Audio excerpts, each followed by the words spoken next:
आप भी debate show करते हैं, दो टू करने के लिए आप जाने जाते हैं, देश में बहुत सारे लोग हैं जो आपको देखते हैं। आपका ये रूप भी है कि आप तो बाकी से बोलते हैं। दूसरी बात कि आप डिबेट शो में भी ऐसे लोगों को मैनेज करते हैं जो अलग अलग विचारधाराओं के हैं, अलग अलग तरीके की बातें करते हैं। इन दिनों एक मुद्दा बहुत चर्चा में रहा, जब एक कांग्रेस की महिला प्रवक्ता ने बीजेपी के एक प्रवक्ता को कुछ अपशब्दों का प्रयोग कर दिया, गंदी नाली के कीड़े, और भी कुछ ऐसे शब्द कहा जो हम नहीं कह सकते अपने दर्शकों के समक्ष।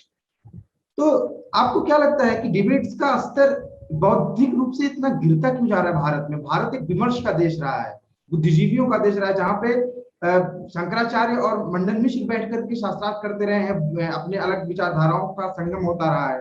उस देश में अब क्या ये स्तर रहेगी भाषा की कि गाली गलौज किया जाएगा?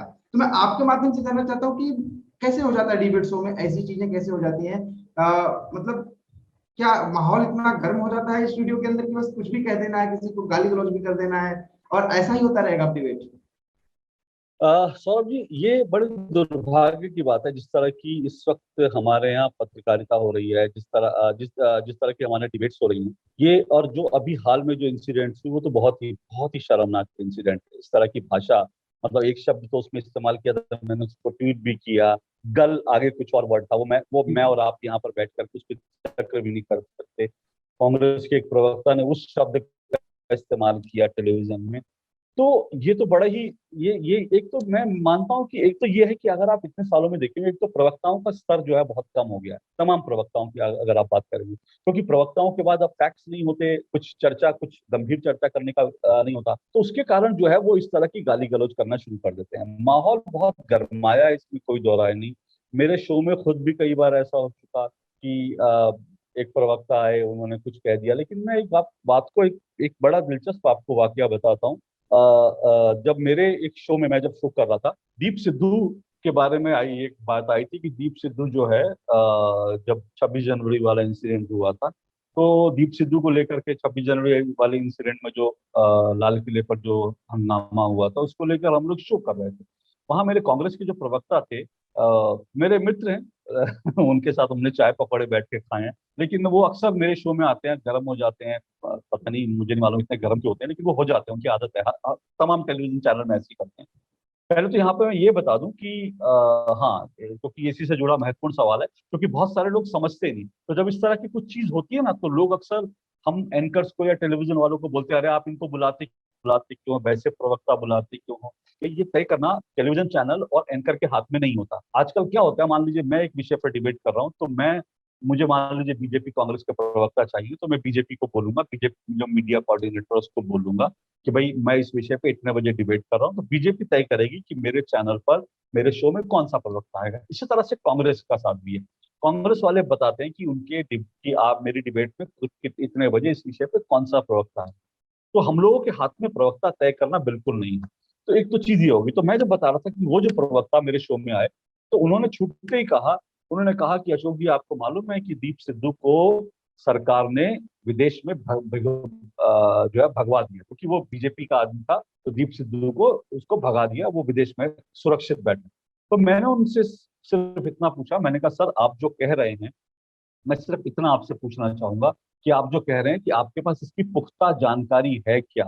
आप हवा में तो बात नहीं कर रहे, आप किसी पुख्ता आधार पे कह रहे हैं। उन्होंने कहा आपने मुझे बीच में टोका क्यों? मैंने बोला नहीं, मैं आपको बिल्कुल नहीं टोक रहा हूँ। उन्होंने बोला नहीं, आप मुझे बोलने नहीं देते। मैंने कहा नहीं, मैं आपको बिल्कुल बोलने दूंगा, आप पूरी बात रखिए अपनी, लेकिन मुझे सिर्फ ये बता दीजिए आप जो बोल रहे हैं पुख्ता आधार पे आप बोल रहे हैं, ताकि हम आगे बढ़े। आप कह दीजिए कि हाँ, आपके पास पुख्ता जानकारी है, प्रामाणिक जानकारी है, फिर आप कहिए कि हाँ, कि वो विदेश भाग गया। क्योंकि मैं रिकॉर्ड पे लाना चाहता था कि वो प्रवक्ता सिर्फ कह के ना चले जाए, रिकॉर्ड पर आए कि हाँ, उनके पास इस बात की पुख्ता जानकारी है, प्रामाणिक जानकारी है कि दीप सिद्धू विदेश भाग गया।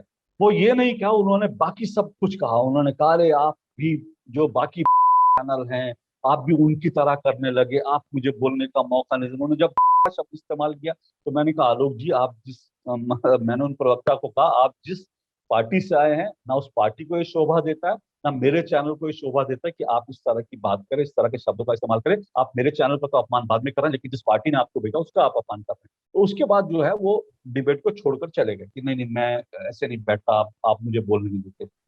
ठीक 4 दिन बाद दीप सिद्धू पकड़ा गया। अब जब 4 दिन बाद दीप सिद्धू पकड़ा गया, तो मैंने वो जो उनका जो बयान था जिसमें उन्होंने कहा कि दीप सिद्धू को सरकार ने विदेश में भगा दिया, मैंने उनका बयान निकाला और साथ साथ दीप सिद्धू पकड़ा गया इस खबर को मैंने क्लब करके उनका पूरा बयान, और उसके बाद दीप सिद्धू पकड़ा गया, ये खबरें मैंने पूरी तरह से ट्वीट कर दी। और मैंने दर्शकों से कहा कि ये आप देखिए कि किस तरह का झूठा दुष्प्रचार, झूठी बातें टेलीविजन डिबेट्स में कही जाती है। उस ट्वीट को लेकर काफी हंगामा हुआ, काफी चर्चा हुई, यहाँ तक कि कांग्रेस के जो मीडिया सेल के लोग हैं उन्होंने भी उस ट्वीट को देखा। उसके बाद मेरे पास कांग्रेस के एक मीडिया सेल के बहुत वरिष्ठ मेरे मित्र हैं, उनका फोन आया। तो उन्होंने मुझे कहा कि उन्होंने मुझसे कहा कि अशोक जी, मैं बहुत शर्मिंदा हूँ कि हमारे प्रवक्ता ने इस तरह की भाषा का इस्तेमाल किया और इस तरह की बात करी। मैंने कहा सर, प्रवक्ता आपके हैं, आपको देखना है किससे आपकी पार्टी को फायदा हो रहा है, नुकसान हो रहा है। तो वो बोलकर चले गए। तो उन्होंने कहा नहीं नहीं, मुझे लगता है कि इस तरह की चीज नहीं है ये, और आपके शो में तो बिल्कुल नहीं होनी चाहिए, क्योंकि आपके शो में आप बोलने का मौका देते हैं बड़ा। मैंने कहा बिल्कुल, और उस दिन मैं बोलने का मौका दे रहा था, मैं उनको सिर्फ कह रहा था कि आप प्रामाणिक जानकारी है। अब देखिए उनकी जानकारी प्रामाणिक नहीं निकली, तो ये पूरा इंसिडेंट हुआ। तो उसके बाद उनको लगा, उन्होंने कहा नहीं हम सॉरी, तो इस तरह की चीज हुई। लेकिन इसमें देखिए प्रवक्ताओं का रोल तो होता ही है। अब मैं एक बात और कहता हूँ, इसमें एंकर्स का भी बहुत बड़ा रोल होता है, बहुत बड़ा दोष है एंकर्स का। दिक्कत क्या है कि आजकल एंकर्स भी रिसर्च करके नहीं आते, और जब रिसर्च करके नहीं आते तो उनको भी लगता है कि इस तरह की कुछ छीछा लेदर टाइप चीज हो जाए, ताकि उनको उनके शो इसी पर हिट हो जाए, टीआरपी भी मिलेगी, गाली गलौज सब। देखिए वो गाली गलौज की हम बैठकर उस चर्चा कर रहे हैं, उस शो को चाहे आपने देखा या मैंने देखा, देखा नहीं देखा कोई फर्क नहीं पड़ता, हम उसकी चर्चा कर रहे हैं तो उसको टीआरपी मिलेगी ना, और उन प्रवक्ता को भी टीआरपी मिलेगी। तो एक तो टीआरपी बटोरना, दूसरा मीडिया के लोग इस पर रिसर्च करके नहीं बैठते हैं। जैसे मैं आपको एक और बताऊं, एक वामपंथी नेता है, मैं उनका नाम भूल रहा हूँ, लेफ्ट के एक हैं, तो वो कश्मीर पर मेरे शो में कई बार आए, वो मेरे शो में पहली बार आए, और उन्होंने पहली बार में आके ये बोला कि बुरहान वानी को बाकायदा महबूबा मुफ्ती सरकार ने उनके परिवार को सहायता राशि दी थी। जब उन्होंने पहली बार कहा तो मैंने उनको काउंटर किया, मैंने बोला कि नहीं नहीं, आप गलत कह रहे हैं और इस बात को आगे मत बढ़ाइए, क्योंकि ये फेक न्यूज। उन्होंने बोला आप ऐसे कैसे कह रहे हैं, बिल्कुल खबर। तो मैंने ज्यादा debate नहीं पढ़ी। उसके बाद उन्होंने फिर ये मुद्दा उठाया, और मैंने फिर उनको काउंटर किया। मैंने कहा सर, मैं आपको पहले भी कह चुका हूँ ये फेक न्यूज है, आप झूठ बोल रहे हैं, ऐसा मेरे शो में मत करिए। लेकिन वो दूसरी बार भी बहस करते रहे। तीसरी बार जब वो मेरे शो में कश्मीर पर आ रहे तो मुझे पता था वो ये फेक न्यूज फिर फैलाएंगे। उस दिन मैंने जो इसको लेकर एक आरटीआई लगी, क्योंकि ये खबर पहले आ गई थी। मैंने कहा ना, लोग रिसर्च नहीं करते, पढ़ते नहीं। पहले ये अखबार में खबर चला दी कि बुरहान वानी के परिवार को महबूबा मुफ्ती सरकार ने आर्थिक मदद दी, बीजेपी भी उस सरकार का हिस्सा थी। लेकिन उसके बाद एक आरटीआई लगी, पता चला खबर झूठी थी, उसका किसी ने आरटीआई लगाई, आरटीआई से जवाब आया, उसमें लिखा बुरहान वानी के परिवार को कोई आर्थिक मदद नहीं दी गई है, क्योंकि वो टेररिस्ट था। मैंने वो आरटीआई और पूरी जानकारी निकाल के अपने पास रखी। जब तीसरे दिन उन कम्युनिस्ट नेता ने मेरे शो में झूठ बोला और कहा कि बुरहान वानी के देखिए इस तरह से, तब मैंने वो कागज निकाला। मैंने कहा मैं आपको 2 बार पहले भी अपने प्रोग्राम में टोक चुका हूँ, ये देखिए आप फेक न्यूज मत फैलाइए मेरे प्रोग्राम में। जब मैंने उनको कागज दिखाए, उसके बाद वो माइक वाइक उतार करके शो छोड़कर भाग गए। तो दिक्कत ये है कि जब इस तरह की बदतमीजी प्रवक्ता करते हैं, जब इस तरह के गलत शब्दों का इस्तेमाल करते हैं, जब फेक न्यूज फैलाते हैं। अब आप सोचिए, जब मेरे शो में कोई फेक न्यूज फैला रहा है, मान लीजिए मैं बैठा हूं, मुझे तो गुस्सा ही रहा है कि ये फेक न्यूज, तो सोचिए कि सामने वाला जो प्रवक्ता है, सामने उसको जो काउंटर, उसको भी कितना गुस्सा आ रहा होगा कि यार ये देखो फेक न्यूज फैला रहे हो और एंकर कुछ बोल नहीं रहा। तो हम एंकर क्योंकि रिसर्च करते नहीं, ज्यादातर जो मन में जिसका आया बोल दिया, कोई काउंटर नहीं, कोई काउंटर सवाल नहीं, कोई उसको लेकर तथ्यों की बात नहीं। मैंने हमेशा कोशिश की है, जब इधर उधर कोई जाता है तो मैं उसको रोक करके कहता हूँ कि आप तथ्यों पर पहले ज्यादा बात कीजिए। तो मैं फिर कह रहा हूँ कि इसमें प्रवक्ताओं का लेवल जो गिरा है वो गिरा है। दूसरी बात, इसमें एंकर्स का भी लेवल दिखाता है, क्योंकि एंकर्स के पास बात करने के लिए उनके पास ठोस सवाल नहीं होते, उनके पास फैक्ट्स नहीं होते, बिना रिसर्च के बैठते हैं, जिसके कारण वो एंकर्स भी इस तरह की जब शीशा लेदर वाली डिबेट होती है तो उसका हिस्सा बन जाते हैं, उसमें मजे लेते हैं, और कोई रोकता नहीं। क्या एंकर की जिम्मेदारी नहीं थी कि उसी वक्त उनको कहे कि नहीं आप बिल्कुल नहीं, और उसके बाद वहां पर उस दिन जो है आप अपने माइक उनका हटाइए और कहिए कि ये हम शर्मिंदा है। देखिए, अगर आपने एक गाली किसी के लिए इस्तेमाल कर ली, आप कहिए हम शर्मिंदा है, और अभी आपको मैं बोलने का मौका नहीं दूंगा, क्योंकि आपने अपशब्दों का इस्तेमाल किया। 10 मिनट बाद, 5-10 मिनट बाद जब वो ठंडे हो, तब उनके पास दोबारा आप कहिए कि आप शर्मिंदा है इस बात को लेकर के, तो बताइए। हालांकि कई प्रवक्ता उसको लेकर भी नहीं होते, शर्मिंदा तब भी नहीं होते, ये भी हमने देखा है।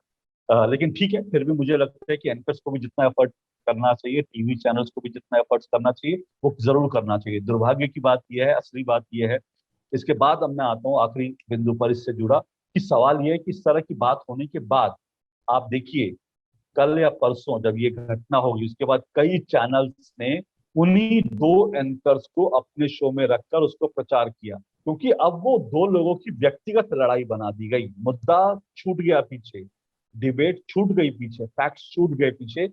मीडिया के एक हिस्से ने इन दो प्रवक्ताओं को आमने सामने दोबारा बैठा करके दोबारा से इसको पर्सनल लड़ाई बना दिया, क्योंकि टीआरपी की लड़ाई हो गई है। तो मीडिया और चैनल वाले खुद इसमें मजे लेते हैं। क्या अगले दिन मीडिया वालों की जिम्मेदारी नहीं थी, चैनल्स की जिम्मेदारी नहीं थी कि जब वो पार्टी के मीडिया सेल को फोन करे तो बोले कि भाई अगले 10 दिन तक आप मेरे चैनल में फलाना प्रवक्ता को मत भेजिए, क्योंकि वो आप शब्दों का इस्तेमाल करते हैं, करती हैं। थोड़ा सा इन सब चीजों पर आप बिल्कुल विराम लगाइए मत। लेकिन अगले ही दिन आप देखिए दोनों को फिर आमने सामने बैठा दिएगा। इसका मतलब मजे तो चैनल वाले भी ले रहे हैं, टीआरपी भी लूट रहे हैं। तो फिर ये अगर इसी तरह से चलेगा तो फिर हम इस तरह की डिबेट देखते रहेंगे, आप और हम इस पे चिंता जताते रहेंगे, लोग हॉ करते रहेंगे, लेकिन ये सिलसिला रुकेगा। Namaste. Please remember to subscribe to us and switch on the notifications for this channel. For our other social media links, more content, and to support our work, please visit citti.net. Dhanyavad. Namaskar.